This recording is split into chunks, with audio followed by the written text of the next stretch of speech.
Hello friends, कैसे हो आप लोग।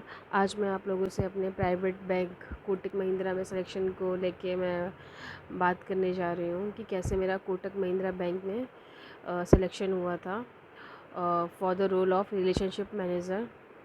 सॉरी सॉरी रिलेशनशिप मैनेजर जो अदर बैंक में होता है, कोटक महिंद्रा बैंक में आरओ पोस्ट होती है जिसको हम रिलेशनशिप ऑफिसर बोलते हैं। तो उस पोस्ट के लिए कैसे मेरा सिलेक्शन हुआ है मैं आप लोगों को बताने जा रही हूँ। एक्चुअली जो ये आर ओ प्रोफाइल होती है कोटक महिंद्रा बैंक जो कि प्राइवेट बैंक है, उसमें ये प्योर सेल्स प्रोफाइल होती है। इसमें कोई भी ऑपरेशन का काम नहीं होता है और इसमें टोटली सेल्स रहती है।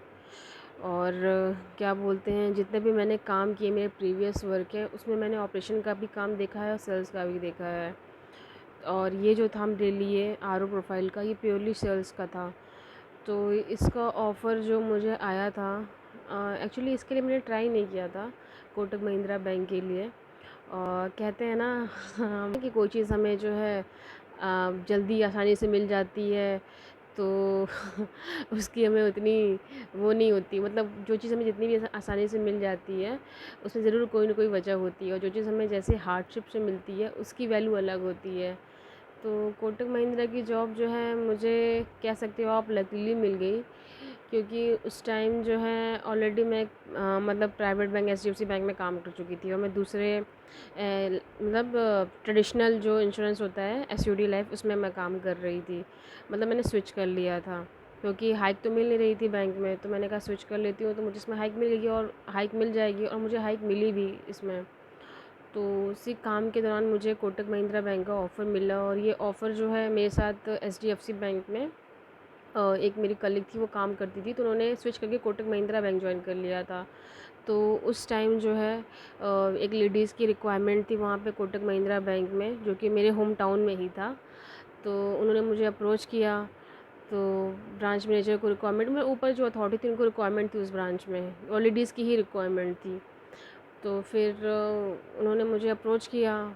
ब्रांच मैनेजर ने उन कलीग से बोला कि अगर आपके है कोई नॉलेज में जो वर्किंग हो प्राइवेट बैंक में, तो आप रेफरेंस दो। तो मुझे उसके रेफरेंस के थ्रू मुझे उस बैंक में इंटरव्यू में जाने का मौका मिला। तो जो मेरे ब्रांच मैनेजर थे, मतलब जो उस समय कोटक महिंद्रा में जो ब्रांच मैनेजर थे, उन्होंने मेरा इंटरव्यू लिया। और इंटरव्यू में भी मेरा कुछ, आप कह सकते हो, उतना मेरा हार्ड इंटरव्यू हुआ नहीं, क्योंकि मेरे पास ऑलरेडी 2 कंपनी के एक्सपीरियंस थे। और जो मेरी दूसरी कंपनी थी वो तो सेल्स वाली कंपनी थी। और जो एसओडी वाला जो होता है, जिसको हम star union Daiichi life insurance बोलते हैं, इसमें जो मैंने काम किया उसमें क्या होता है कि आपको गवर्नमेंट बैंक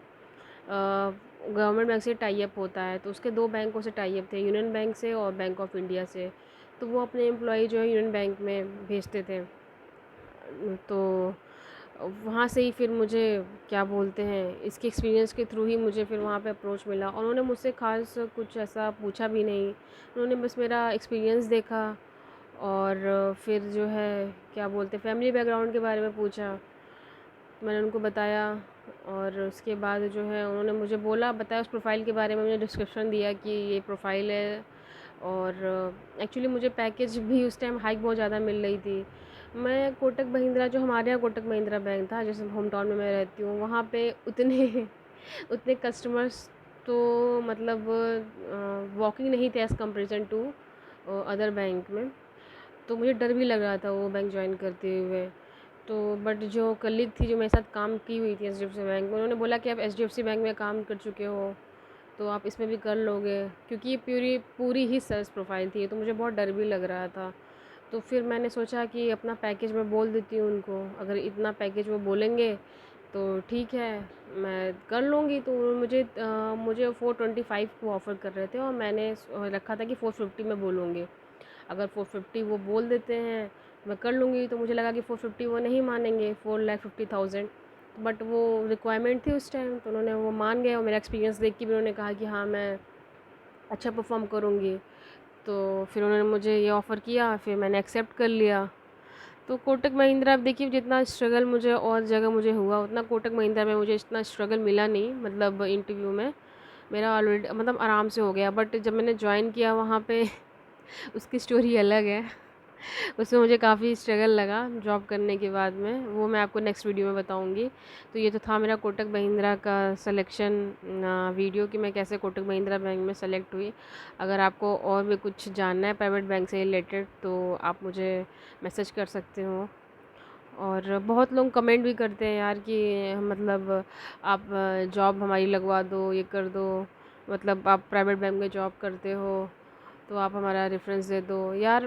देखो मैं फ़िलहाल अभी मैं वर्क नहीं कर रही हूँ, I am not working seriously बोलूँ टू बी वेरी फ्रैंक। मैंने जॉब छोड़ दी है, मैं कोई भी किसी भी प्राइवेट बैंक में अभी फ़िलहाल नहीं हूँ।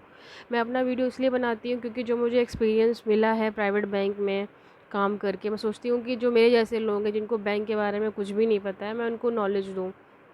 और रही बात जॉब लगाने की, देखो जॉब लगाने के लिए तो प्राइवेट बैंक में जाने का बस यही एक ऑप्शन है कि आप उनके पेजेस पे जाके आप उनके जो ऑफिशियल पेजेस होते हैं, वेबसाइट होती है, उन पे जाके अप्लाई करो। और दूसरा होता है कि रेफरेंस के थ्रू।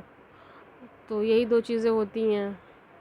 तो खैर अगर आपको मेरा वीडियो अच्छा लगा हो तो डेफ़िनेटली आप मुझे बताइएगा कमेंट्स में, और जो भी आपकी क्वेरीज़ हैं वो भी बताइएगा कमेंट्स में। मैं डेफ़िनेटली उस पर वीडियो बना के रिप्लाई देने की कोशिश करूँगी।